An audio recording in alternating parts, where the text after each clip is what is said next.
All right, today we're going to play detective. We're cracking a medical mystery that puzzled doctors for centuries. And get this, it all comes down to one tiny thing you eat every day. So let's dive in.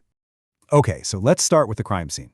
We're talking about a really terrifying disease called Pelagra, and it was known for its devastating calling card, these 3 Ds: dermatitis, diarrhea, and dementia. I mean, this was no joke. Back in the 18th and 19th centuries, this disease just swept through entire populations.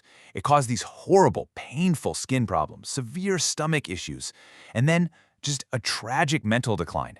And if you didn't treat it, it could often lead to death. So you can imagine, doctors were completely baffled. The symptoms were brutal and all over the place. But as they started to investigate, they noticed a pattern. They found one major clue. It wasn't about what people were catching, like a germ. It was about who was getting sick and, more importantly, what they were eating. And that trail, it led investigators to one specific food: corn. Or maize, depending on where you're from. So let's follow the clues and see how this whole case unfolded. Okay, you can see the timeline here. It took a long time, from its first description in 1735 all the way to 1937 to really isolate the cause. But here's the real head-scratcher, the central puzzle of this whole mystery. How could it be corn? I mean, some cultures ate a ton of corn and were perfectly fine, while others, like in the American South, were being devastated by this disease. What was going on?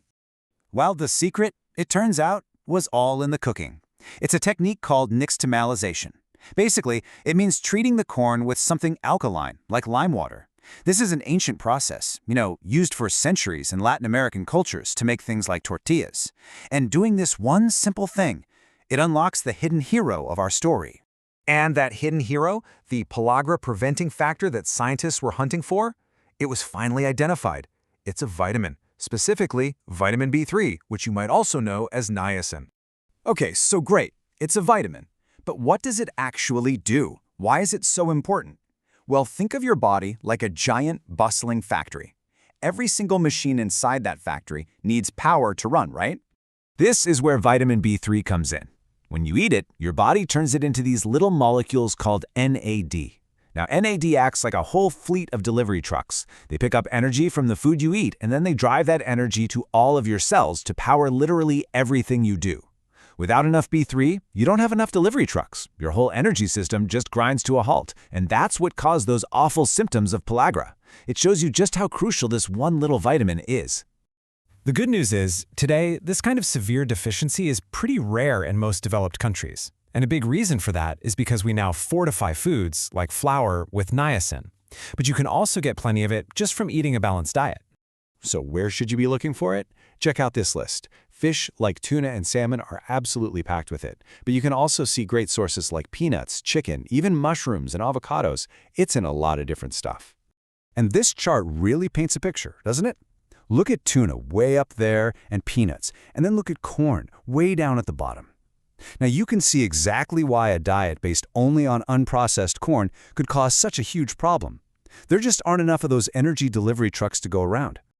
Okay, so we've solved the case of the missing vitamin and the mystery of Pelagra, but the story of vitamin B3 has one final, mind-blowing twist.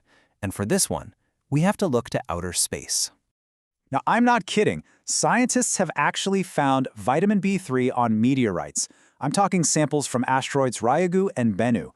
So this essential little building block for life, the very thing that powers our cells, might have literally hitched a ride to Earth from space.